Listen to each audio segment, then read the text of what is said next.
Hello, everybody. How are you today? Happy Tuesday. I wish it were Monday because I had planned to do this on Monday, but it is in fact Tuesday, and before we know it, it'll be tomorrow, and I'll be live in our Facebook group, on our Facebook page, not a group, sorry, talking about images and sourcing images.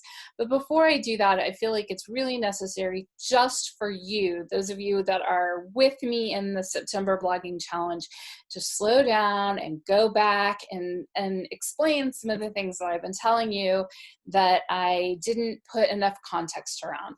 So bear with me. I am going to share my screen. That's why this is going to be on Zoom and not on Facebook. Also, because I'm not going to post it to the Facebook page. It is just for those of you that have hung with me from the very beginning. So the first thing I want to really talk about is that I know I have told you all a lot about blog platforms and why you really need to be on a WordPress blog. And here I am going to show you why.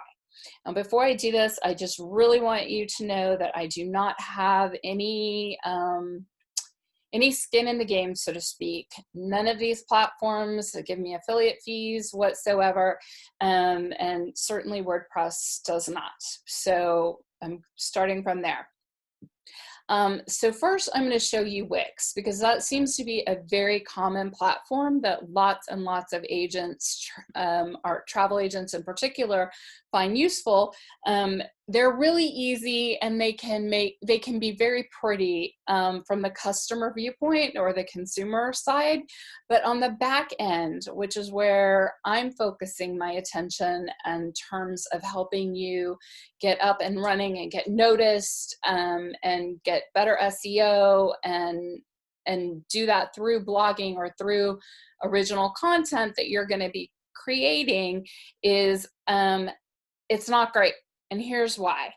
Because anytime I talk about an H1 or an H2 tag, I'm talking about a headline. Okay, let me move this over so it's not in your way. I am talking about an H1 or an H2 tag. So here we are literally in a Wix blog, and you can see that there is no way to do an H1 or H2 tag. That is my blog later today. That is a headline. And when I come down here and I want to add some text or an image or a video, but really I'm going to add a divider, and then I'm going to write some more. It's the same text, it's just smaller. So that doesn't allow me the ability to create headlines and subheadlines, which is what you really, really need in order to make Google love your website. Okay, now let's talk about the images, since we're coming up on images.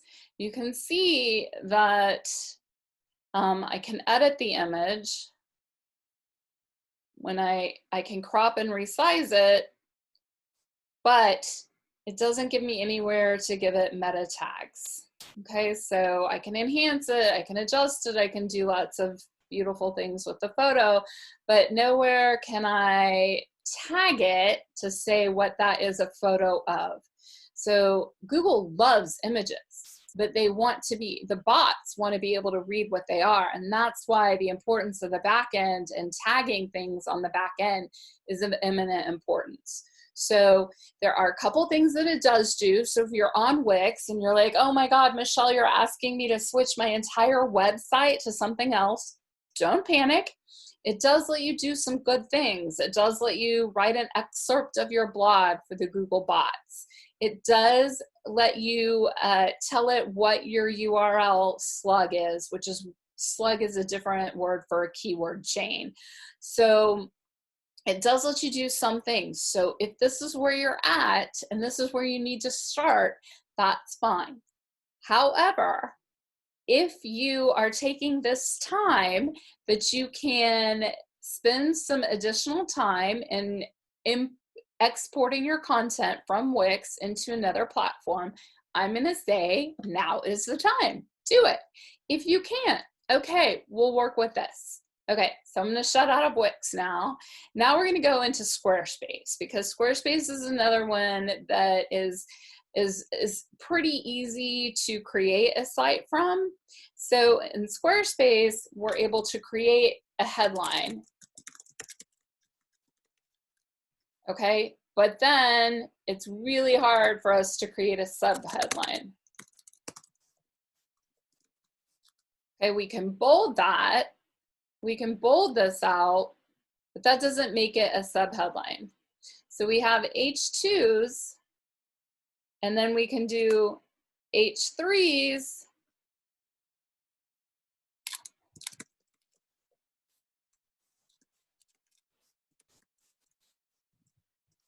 but it's not the same as when we're in a different kind of blog platform, and I'll show you that in a second.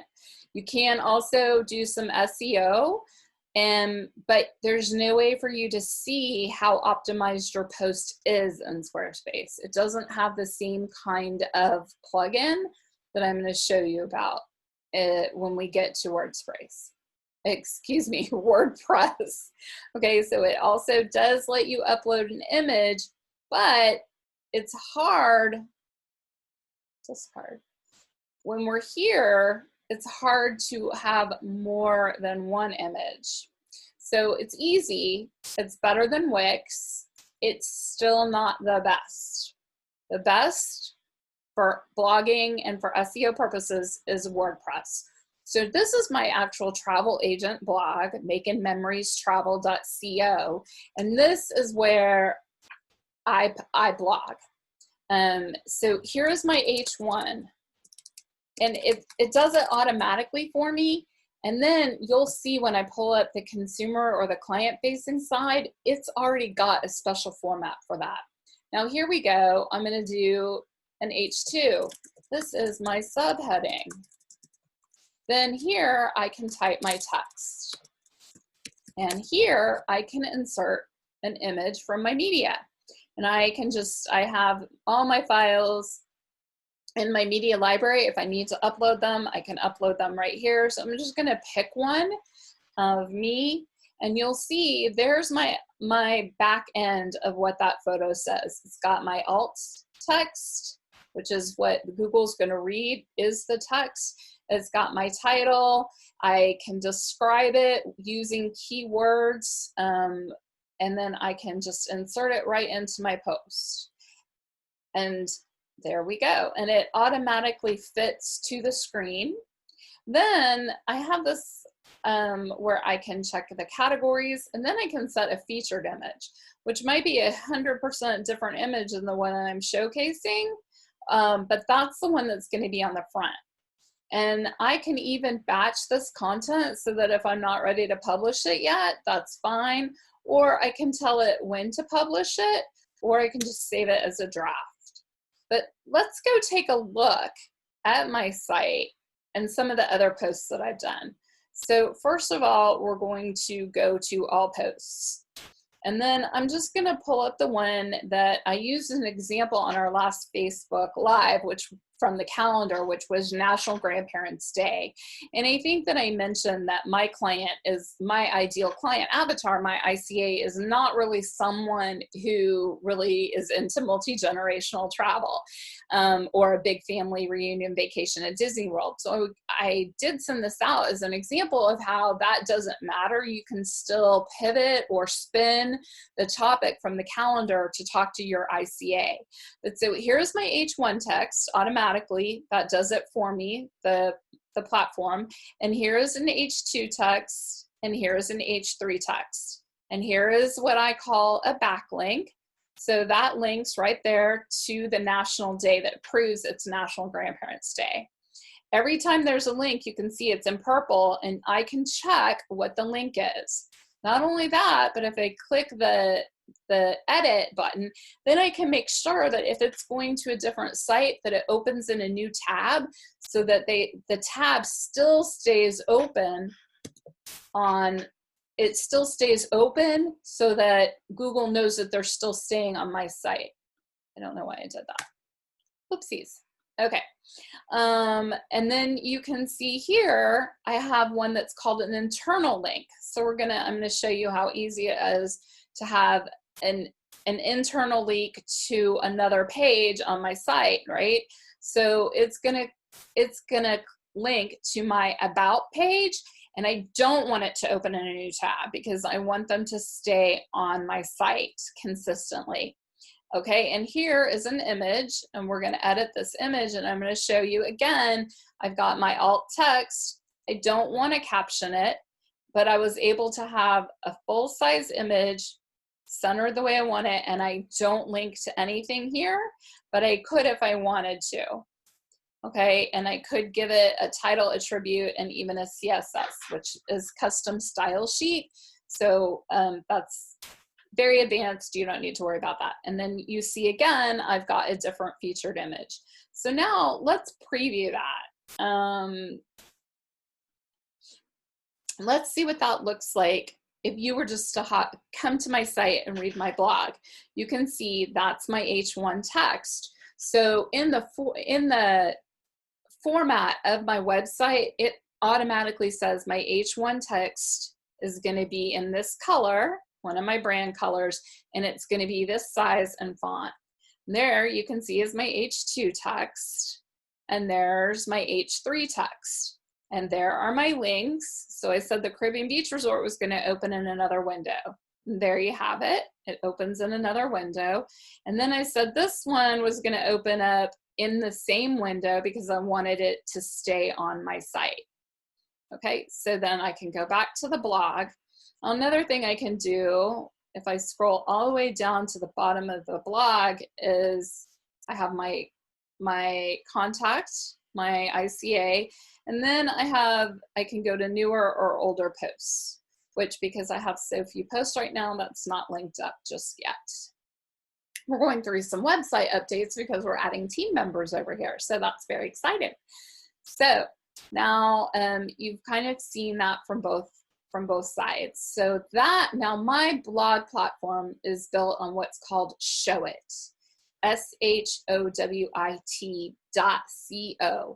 The reason it is built on Showit is because it's a very easy template, and you go to the app to build out your site, and the only reason you actually have to go into WordPress is to create your blog posts, which means you have the best of both worlds. You have a drag and drop website like you would on Squarespace or Wix, but you get the benefits of SEO and great blogging tools from WordPress. They work together. Now, Showit is not the only template like this. It's just the one that I am most familiar with because it was started by wedding photographers, and I happen to come from the wedding industry. So it's only the one I'm most familiar with. My friends, some of them use, I believe it's called Galaxy.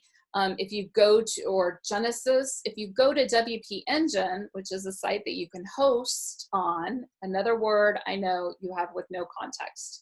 If you are starting a website from scratch, you have to have a URL and a place to host it. So WP Engine is a place to host WordPress sites, which then can become a WordPress website with a WordPress blog. Okay, so Showit does that automatically, and Showit also takes care of your hosting. I do also want to say, in all fairness, that Squarespace and Wix also take care, if you build a website with their platform, the cost that you're paying also includes the cost that you would use for your hosting. One other thing that I said I was going to show you later when I was on both the Squarespace and the Wix site is this lovely plugin that I have called Yoast. And Yoast is free, but it only works with WordPress. And it's called Yoast SEO.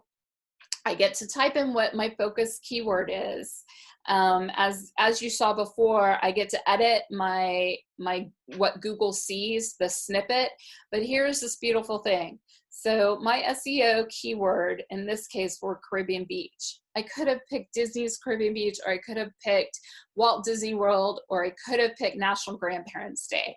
But my article really focused on the Caribbean Beach. And so when people go to search Caribbean Beach, that is a term that I stand maybe this much of a chance of actually getting some good traction on, because Walt Disney World, Disney's eaten up all that oxygen on Google, so there's no way I'm going to get there.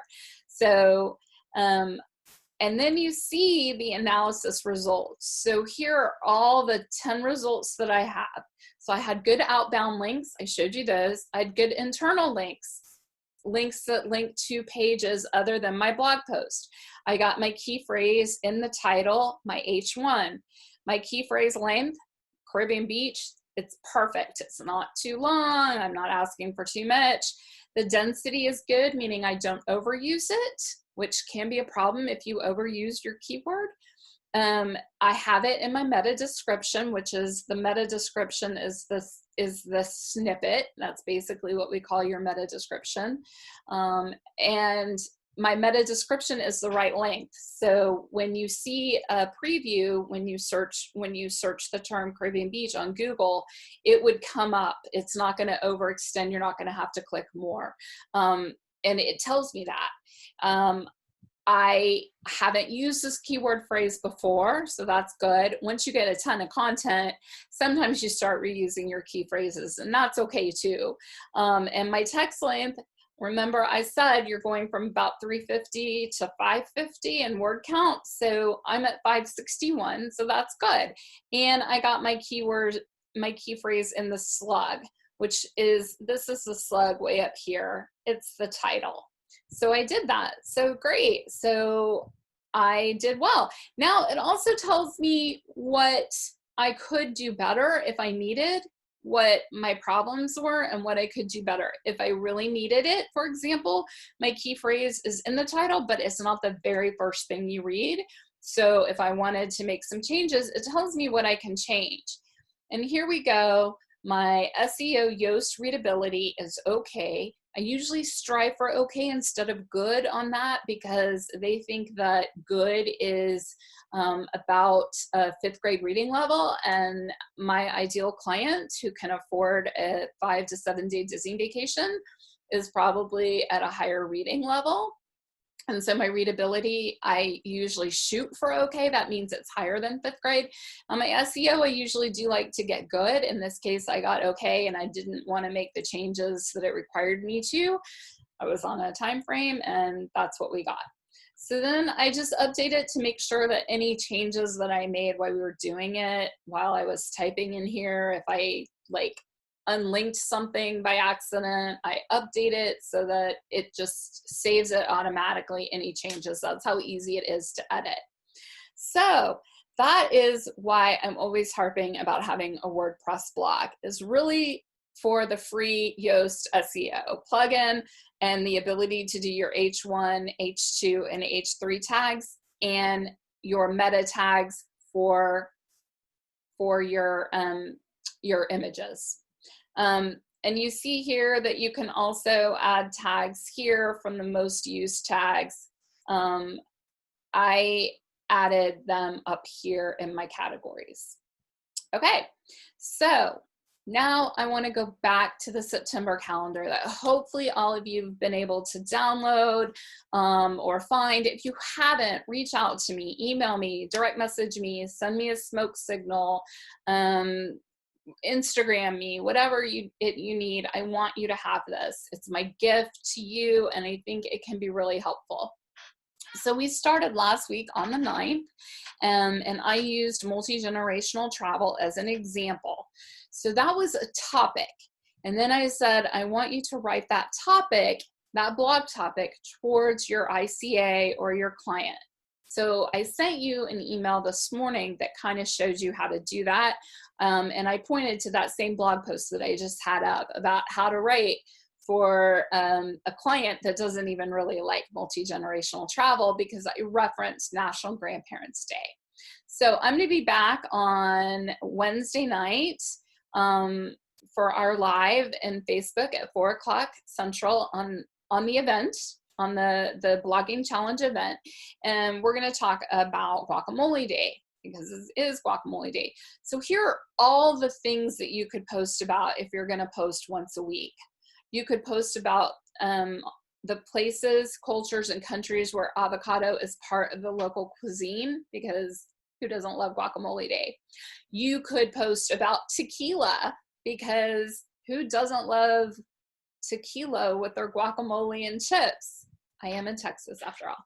You could maybe write about queso, if cheese is a big deal in one of your vacation adventures that you either want to sell or that you've been on or that you have good images of. Okay, now later in the week, it's the Jewish holidays. So you could wish your Jewish clients a Happy New Year. Write about a trip to Israel. Write about how it's the start of the Jewish New Year. And so let's start planning for the new year and all the travel adventures we all want to take and plan. There are religious tour posts that you can talk about, or countries, or it's also going to be miniature golf day. So you could write about countries that are famous for golf courses or golf resorts.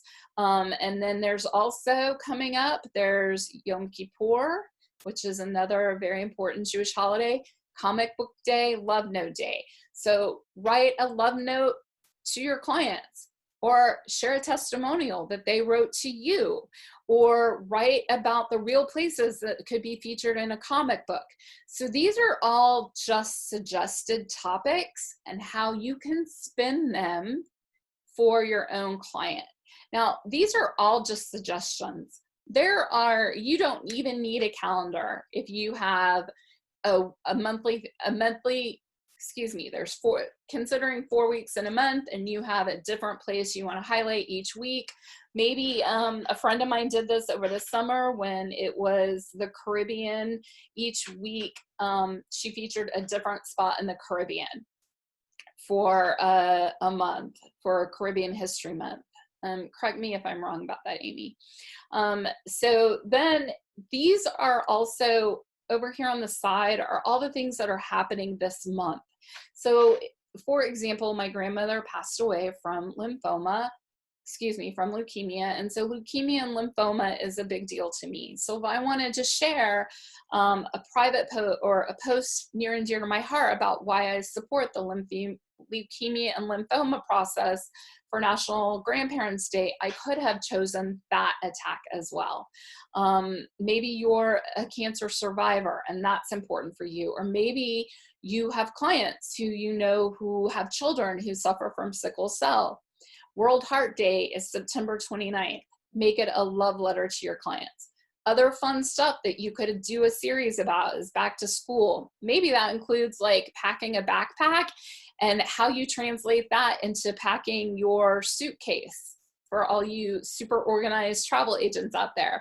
End of summer. Hey, if the Jewish holidays are upon us, then Halloween, Thanksgiving, and Christmas are not far behind, and we want to put travel under people's Christmas trees this year. So hashtag plan now, travel later could be all about an end of summer post. So these are just ideas for you to use to create your own blog posts. So that is my review. I hope that was really, really helpful. And I hope I will see you tomorrow, Wednesday, 4 o'clock Central Standard Time, back on the Marketing Your Travel Agency Facebook page in the event September Blogging Challenge. We're going to talk about images. And if you want me to read a blog post or you have questions, don't forget to seek me out. I would love to read a post. And if you're not ready with the right blog platform or you don't even have your website up, that's okay.